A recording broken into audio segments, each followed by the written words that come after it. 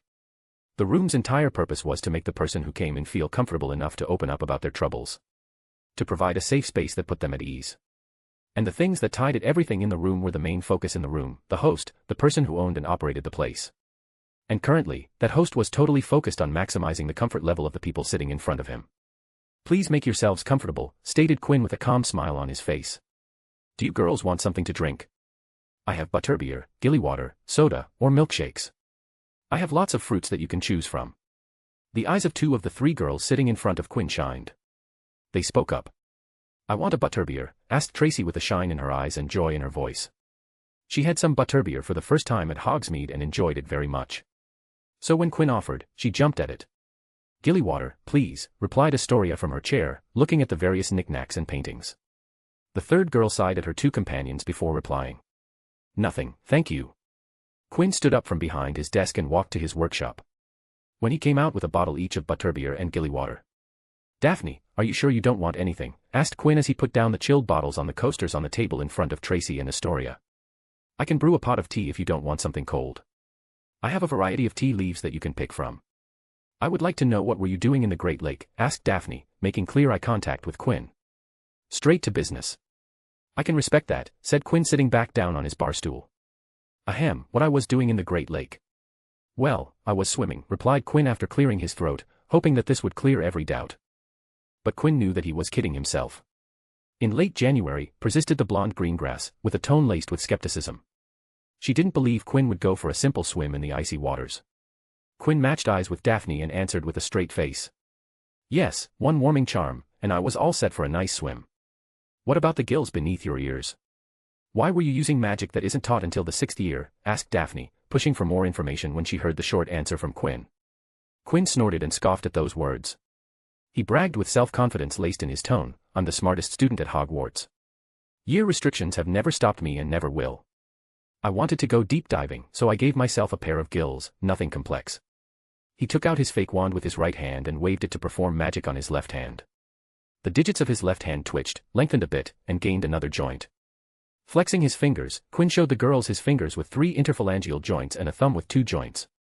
I have enough mastery over magic to perform partial human transfiguration over limited parts of my body, boasted Quinn. Even if he was boasting, Quinn was still holding back what he was capable of. He was more advanced than what he was letting on. Now that I think about that, I need to improve on that thing, thought Quinn. He needed to make certain changes before he went back for another confrontation with the Kraken. The younger Greengrass was holding the bottle of gilly water with both her hands and was looking at the bottle's label when she asked. Then why did you crash into the glass? All 3 girls remembered the shocked expression on his face when he was pressed against the glass. Quinn was clearly not expecting to be there nor wanted them to see him, so something had happened when he was swimming, and with Astoria's question, all 3 stared at Quinn, expecting an answer. The little one knows how to talk. Of course, that would turn in the other direction, thought Quinn with a straight face before speaking. I kind of got flicked by the giant squid when I was running away from a flurry of grindillos. The giant squid took me by surprise, so I ended up casting a spell at it, and then it flung me away with its tentacle because of that spell. To keep his story believable, Quinn decided to stick to the facts that he had experienced. He regularly met grindillos while he practiced his water magic and ran away from them to practice his speed, and the Kraken did push him away because of the ice magic. By spinning his actual experiences into fake explanations, Quinn was making sure to establish a believable story, plus it allowed him to present it believably and confidently. And since this could be seen as dangerous, I asked you 3 not to tell anyone, finished Quinn, rolling his eyes as he air-quoted the word dangerous. Quinn was handing the girls the initiative, but anything that followed was under control. He waited for any question because that allowed him to answer questions they bothered to ask and not anything extra that he might speak about if he took the lead. Can we also go swimming? That would be fun, suggested Tracy, thinking about playing in the water, having fun. Quinn grabbed the opportunity when he saw it and steered the conversation in the presented direction. Sure, I can teach you a simple bubblehead charm that would allow you to breathe underwater, but whether you're able to learn it, it is up to you. And if you guys do learn it, let's do this when the weather gets warmer, I don't want you guys to get sick. But you went for a swim in the cold, why not us, whined Tracy, slightly frowning towards Quinn. It will take you a lot of time to learn the bubblehead charm if you are able to learn it. The spell is a 6th-year charm, reasoned Quinn, ignoring the glare from Daphne. He knew the glare was because he had just said that year restrictions didn't hinder him, and now he was saying that they wouldn't learn it because it was a higher year spell. If you want to go for a swim at the surface, that doesn't warrant the bubblehead charm. The water is freezing, you know, even with the warming charm, you still feel the cold against the skin. Believe me, most people don't like it, I didn't mind it, but I'm not sure if you'd like it. Quinn wasn't lying about the cold against the skin. He felt the bitter chill against his skin the entire time he was inside the lake. Quinn didn't heat the water envelope around him to make himself comfortable because he just didn't mind the cold and was used to it, but not all could stay in that cold. While saying that, the workshop's door pushed open, and Luna came skipping out with a large sheet of old parchment in her hands. I did it, she exclaimed, looking at Quinn, unrolling the parchment and showing a detailed map drawn on the parchment. It was mud-rue-based ink. It reacted with Piedcory and a Faemeg tarring potion. Luna giggled as she pushed the parchment near Quinn, showing it to Quinn. The blonde Ravenclaw wasn't even looking at the 3 Slytherin girls. Quinn took the map parchment from her and gave it a look over. From Luna's excited reaction, Quinn knew that she had gotten the correct potions and herbs. He still observed the parchment to judge the quality of her brew, as he wanted to determine her progress in potion brewing, and he was pleased to see that she had done a more than decent brew for her first time brewing the potion.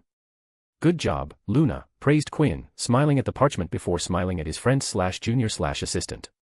And you are right, it was Piedcory and a Faemeg tarring potion. It was in the riddle. It was so clear when I finally noticed. You hit it so cleverly, beamed Luna, swinging with joy in her spot. She was so happy that she couldn't contain herself. Quinn handed the map parchment back to Luna and spoke, how about you go and explore with the map? Revealing the map was only step 1, you still have to find the treasure. Really, exclaimed Luna, but then she looked back at the workshop and spoke. Her voice didn't have as much excitement as before, but I still have to clean up the equipment I used. Quinn chuckled and responded, I will clean it. You go and have fun. Luna squealed and gave Quinn a tight hug before turning to the office entrance. She was about to rush out when she saw that Quinn had company. "Hi," greeted Luna when she saw the three girls, immediately following the greeting with, "Bye." And with that, she rushed to the door. "Don't run in the hallways," shouted Quinn just before she exited. "Okay," was all Luna said before she was gone. Daphne, who had turned her head to look at Luna, who had rushed out, turned it back towards Quinn and inquired, "She wasn't there the entire time?" "Oh yeah, she's been spending a lot of time in there, brewing potions," answered Quinn as he walked back to his bar stool after closing the workshop door. "And why does she brew potions in there and not in the potion wing?" asked Daphne, looking between the workshop door and Quinn. The potion wing in Hogwarts were multiple classrooms with potion workstations where students could practice potion brewing. "Oh right, not many people know it, but Luna is my employee. I hired her as my assistant," answered Quinn. He was still smiling because of Luna's progress with the learning quest he made for her. "She gets to use the space behind the wall." "What is behind the wall?" Astoria chirped in, curiosity evident in her eyes as she looked at the workshop's red door. "That's a secret," smiled Quinn in response. Many people had asked Quinn about the area behind the wall. And all of them had different ideas about what was behind there. Some thought it was a storage room because Quinn brought out their orders from inside, others assumed it was empty because they never saw Quinn go back there. Now some people like Daphne, Tracy, and Astoria knew that there was at least a potion workstation inside. But no one except Quinn, Luna, Ivy Potter, and whoever she told knew what was inside. "Oh, come on, tell us," inquired Tracy. Now that Quinn refused to tell them, it stirred her curiosity. "Maybe another day. I'll give you a tour of what is behind the wall. I will say this, though, behind the wall, you'll find something enjoyable and of your liking," grinned Quinn, enjoying himself as he increased the allure of the unknown place behind the glass wall and watching how the three girls became even more curious. Tracy and Astoria shifted in their seats, while Daphne narrowed her eyes at the red door. The three wondered what there was inside and had a mental image of what was behind the wall. "Phew, at least now they aren't thinking about what I was doing in the lake," sighed Quinn, feeling relieved that he was successfully able to divert the whole situation. "I somehow need to thank Luna and her timing. What does she like?" "Ah, she likes to paint." "Okay, then I need to find out what kind of paints and brushes she uses and get a new assortment for her." To make sure that they don't return to yesterday's incident, Quinn shifted the topic of conversation. "So Astoria, tell me what Daphne is like at home." The younger sister's eyes shined as she opened her mouth, and things flew out. The older sister was quick on the outtake and tried to stop her sister. Tracy and Quinn sat back and laughed at the sisters. Scene break. In a cursed building that looked like no one had occupied for years, as there were broken windows, stripped paints, exposed bricks and cracks creeping across the outside, making the building unpleasant to the eye. If the building's facade was in bad shape, then the inside was worse. There were broken tiles, paint falling from every wall, exposed pipes, broken and left behind furniture, mold, and spider webs in every corner. The insides were so dusty and covered with fallen building material that no patch of the floor was empty. It was a building that even the most impoverished squatters would avoid. In that same building lied a man, a dangerously skinny and skeletal-looking man. The man looked sickly and pale like he hadn't eaten properly in months. The man was exceedingly short, no taller than the average 13-year-old child with pale grubby waxy skin, small watery eyes, a pointed nose, sunken cheeks and eyes, yellow teeth, and a balding head of reddish hair. If someone looked at the man at the very moment, they would think that the man was a corpse that had died in the building. But the man was no corpse, this man was the greatest betrayer in recent history. Peter Pettigrew. Peter Pettigrew was called by some of his former friends as Wormtail. He began attending Hogwarts School of Witchcraft and Wizardry in 1971 and was sorted into Gryffindor House after the sorting hat pondered over which house he belonged in for over 5 minutes, a true hat's tall. During his years at Hogwarts, he became one of the Marauders. He was best friends with Sirius Black, James Potter, and Remus Lupin, and together they created the Marauders map. During the First Wizarding War, Peter was a member of the Order of the Phoenix but became a spy when he got forced into joining Lord Voldemort. He was made the secret keeper for the Potters when they went into hiding with the Fidley's charm. But he betrayed James, his wife Lily, and their children Harry and Ivy to Lord Voldemort, leading this to the death of Euphemia and Fleamont Potter, the parents of James Potter. After Voldemort's fall, he tried to fake his own death and frame Sirius for betraying Fleamont and Euphemia, as well as for his own murder and those of the 12 Muggles he killed during his escape. But Sirius Black was sharper and more magically capable than Peter and saw through the deception and caught the rat. Peter was arrested by the Department of Magical Law Enforcement and sentenced by Barty Crouch Sr. to life imprisonment in Azkaban. He was charged of 12 crimes of murder with the killing curse and for giving the information about the Potters' whereabouts, which lead to their death by the hands of Lord Voldemort. Peter was placed in solitary confinement at the mercy of the Azkaban guards, the Dementors.